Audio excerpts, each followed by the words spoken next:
Oh, the name I have to. That's not. Yeah, it is. I didn't think it was filming. The name I have to use is Peggy Ann Dempsey. I married Childers. I'm going to turn this around here. To me, I I have told about my kidnapping and my real name, writing a book. I ran in a political campaign. I put up all this over and over the past years on YouTube and Facebook. Um, what I wanted to put up here, I've been deprived of my. I was kidnapped. I found out in late 1983 when I was flown out during the campaign in '83 to replace Congressman Dr. Larry McDonald, who'd gone supposedly went down in the KAL en route from Juneau, Alaska to Seoul, South Korea, with 260 plus passengers aboard. I will say this, that Nixon, former President Nixon, was taken off that flight, so they knew it was going down. Whether he was on it, I don't know, or it was made to appear he was. That's all I'm going to say. Anyway, I'm flown out to Mr. Flint's, and he did uh, article endorsement in April of '84, Hustler magazine, a very nice one, and he mentioned that I knew who was responsible for his shooting in Lawrenceville, Georgia in '78, March the 6th, '78. What I wanted to put here is I had a letter from the FBI, and it was June the 23rd of '79. June the 23rd happens to be my father's birthday.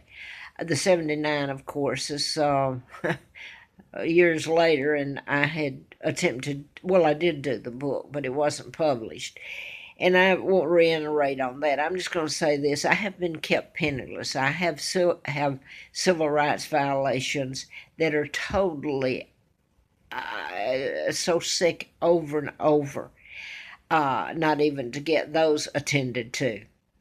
Nobody's paid for the mass crimes they've committed against me and my children.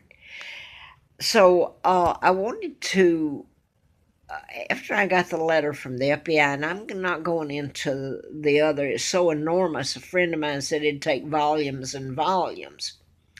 But I put enough up here that people, if they care, um, they know what I'm talking about.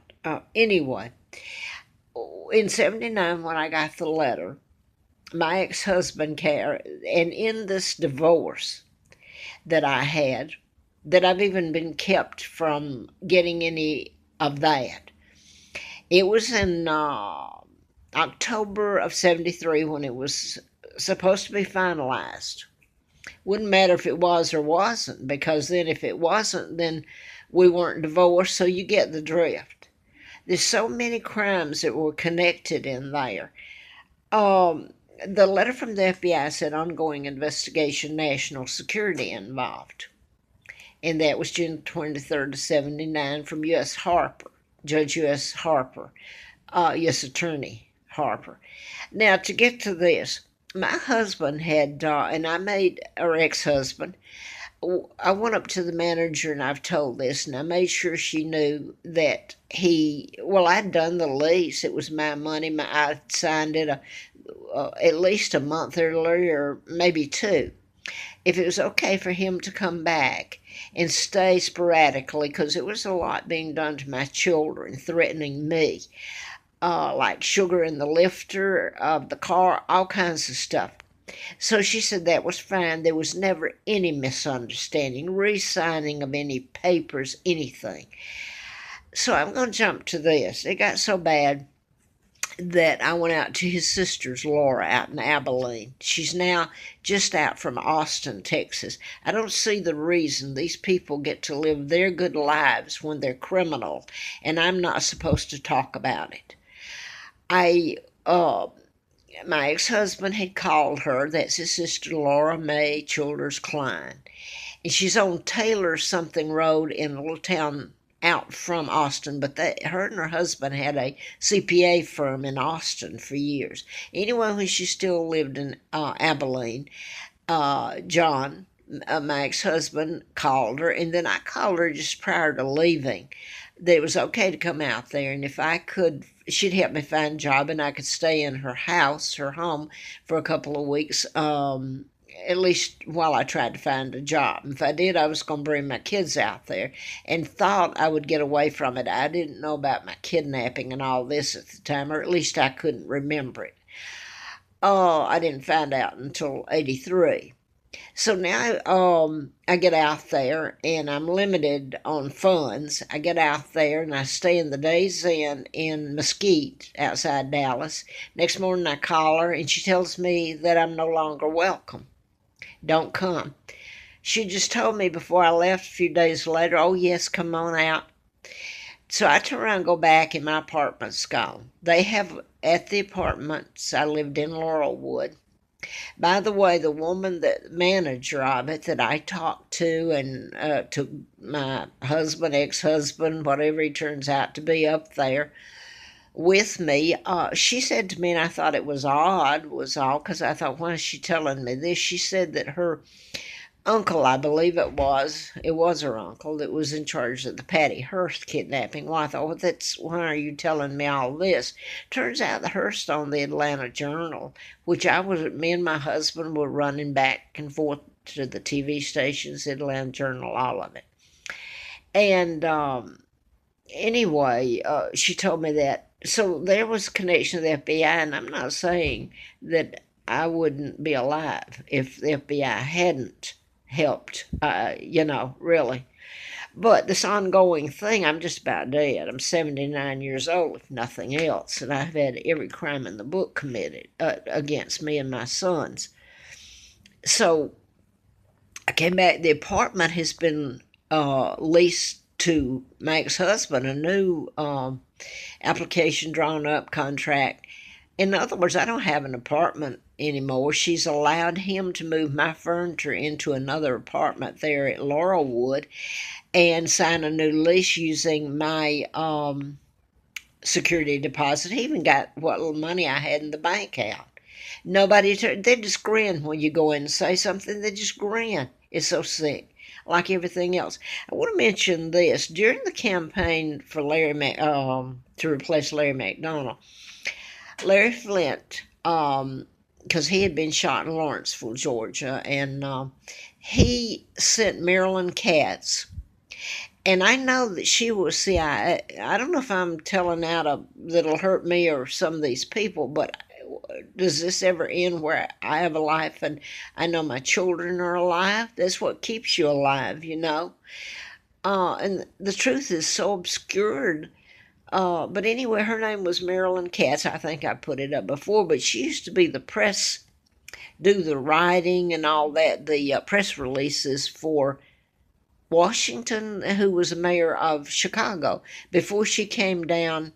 And I was sent by Hustler. She was sent by Hustler magazine, which the FBI run, to help me. And I remember she lived in which I'm just saying this to show you what's wrong with this picture, because it's all been done that way. She helped with campaign funds and getting things organized and all this. I guess I liked her. I think she was there to help me. It's almost like I said. Anyway, she's living in a I don't want to exaggerate. It was a really expensive suite downtown in the expensive hotel back then. I'm living at Bambi Rob's, and they've got in Marietta. And you wonder if one of the boarders is going to come walking in any minute. You've got fungus growing in the showers. I don't have anything to eat. And anyway, you get the gist. But while I was with Marilyn, I dropped by where she was renting, and Chuck Levine came in. And he's dressed in old tennis shoes, looks like a nobody, I'm not, And I remember, I'm going to laugh because he had bad breath. And I got close enough to him, but he's a nice fella. I'm putting this in here because if I didn't laugh, I couldn't make it. So I thought I was signing as far as I knew about the campaign. And I'm throwing that in because Marilyn later, well, during that time, she went down, took a box of stuff where it almost been killed, all this stuff, except I didn't know about being kidnapped, to civil rights attorneys there. You know what happens when I take things like a job here? NBC Channel 10's director, years ago when I first came here, he did try with the Roanoke Times. Gene, can't think of Gene's last name. He later transferred to the Carolinas to a paper. Can't remember Gene's name. Anyway, they did attempt to help, but then the director of Channel 10 ended up at Friendship Manor, a retirement home, a nice one. And I think they must have scared the daylights out of him because he would never really even talk to me. I was trying to get in there to have a place to live.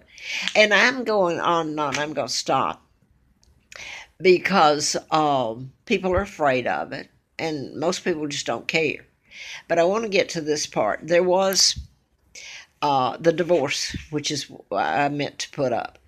And I'm leaving out all the bit about me almost being killed, and then what happened April Fool Day of '80, and all of it. When I came back, my apartment was gone. I had no key, so my ex-husband had my furniture key and all of it. I didn't know he was getting married again. I know nothing about that. And you get the association with the manager there and the FBI, so maybe they were, I can't say anything else about this ongoing investigation. And they said stacking them is like stacking the crimes being committed against me. And I'm almost afraid to say it. Tell about it. It's the reason my friend told me to go on YouTube. I want to say this part, though. I was illegally transferred on the day before Easter, which would have been the 5th of 1980, a Saturday, by Lina Dempsey, mother of the twins, where I was put when I was kidnapped in 41. And she took me across the state line. I remember saying to her, and little did I know I'd already been kidnapped and put with her. I said, you're kidnapping me. And if you know what they did to me, I'm in a hell you can't imagine. I get over there, and then I find out later I didn't get to see my children anymore. They never knew this was done to me. Anyway, I want to get to the divorce 5 time here, and I want to put this up real quick if anybody's watching it. This woman's name I just found out, and I'm going to put it up because there's probably no money left. She did get the my insurance, whatever was there, whether he maintained per the divorce $100,000 policy, I don't know. Whatever it was from he would have gotten one from R.J. Reynolds too, because he was working there out in Fulton Industrial. At that time, he was driving a truck. Now, my understanding is he worked for the CIA, and I'm going to leave it at that. I never saw a check stub, but the people that told me, I believe them. And I have other reasons to believe he did. But anyway, he married her after April Fool Day of '80 when I was almost killed, and took my apartment. I found out he married her. I could never get back to my kids. I was afraid they'd be dead, killed. Anyway, they never knew what really was done to me. Anyway, it turns out that when he died in April, I guess about at March or April of 93 or 94, she got my divorce papers, which stated, and he dictated it to my attorney Ruff in Cobb County, who was a good attorney. He dictated it, which I thought was odd, and then he didn't show up for the divorce, so they gave me the divorce. He didn't even come to court. So it was by default, I guess you'd say. So the divorce said that, and it had an attachment, almost like my father when he was supposed to have abdicated, there was an addendum attachment to that. My husband always knew who I am about my kidnapping. I didn't, but he did. I look back and I know he did now. But anyway, the divorce, he dictated to my attorney that anything he should have that he had or ever should have, he would have with me, and that he would maintain a insurance policy, death benefits when he died. He was supposed to pay me alimony and child support. And you should see what happened to me when all of it really got bad. I worked for the district attorney after April the 1st of 80 and what happened in Huntsville, illegally taken there. And then I got, my jobs were blocked. And I ended up, and I'm leaving all this out, but the point being, I couldn't even collect my alimony, which would have kept me off the street. When I went to Cobb County and walked in 1982, you should see what he and his new wife did to me. And they told her, she, instead of giving my divorce what I should have gotten, they come out and they handcuffed me. And you should see what they tried to do to me. But she had this woman, I'm going to give her name now, Twyla Paulin Childers, and she's in Van Cleve, Mississippi, because I'm sure she's destroyed. If she got any insurance, it was mine, anything. She's destroyed it or distributed it among her children. So she's got away because she helped my husband sign the papers trying to have me killed is exactly it. And anyway, I never got anything. A simple thing would be to give me my money. And now then, I understand from people who know, they probably weren't supposed to tell me, I'm sure they weren't, but they did, that she had my divorce papers, so there's no question she understood what she was doing when she collected it and whatever she did with it to hide it or use it or do away with whatever money there was, whether it was $100,000 or whether he and she married and they shared things. Half of it was mine. She was a plot in this whole thing. In fact, I found out later after all this, she lived in Laurelwood Apartments when I got the letter from the FBI, all this. Moved my apartment. And you have to see, I mean, it's so absurd.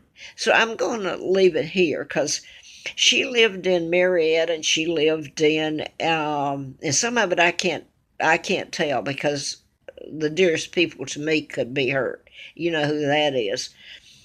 She has moved from there, Lawrenceville, Georgia, and Atlanta, Marietta. She's moved from there, and whether she's remarried, I don't know, but I think she still uses the Childers name, John Guy Childers, which was my husband's. That's supposed to be him. And she got my money, and I'm living in hell. I have lived in a tent. I've starved. I've frozen. I have been denied anything human, being treated like a human. So anyway, I'm putting her name up there because when I try to go back, you have to go through all this thing. Well, why haven't you tried before? Well, I have tried before. They say, well, you have to go to probate court or you have to get an attorney. Well, I'm not even sure there's anything there, and I haven't been able to even get an attorney. So she lives in Van Cleve, Mississippi, and I thought some of these nice attorneys out there or human beings could help me out a little bit in seeing where she put my money, why I have never been able to get it, and I've been left penniless and homeless, and things done to me, and I'm watching TV now. One day maybe this story will be told, and people won't run around like they don't believe it, because normally I put enough up here. They don't not believe me. They just don't care, or they're afraid of it. So that's Twyla Pollard Childers in Van Cleve, Mississippi.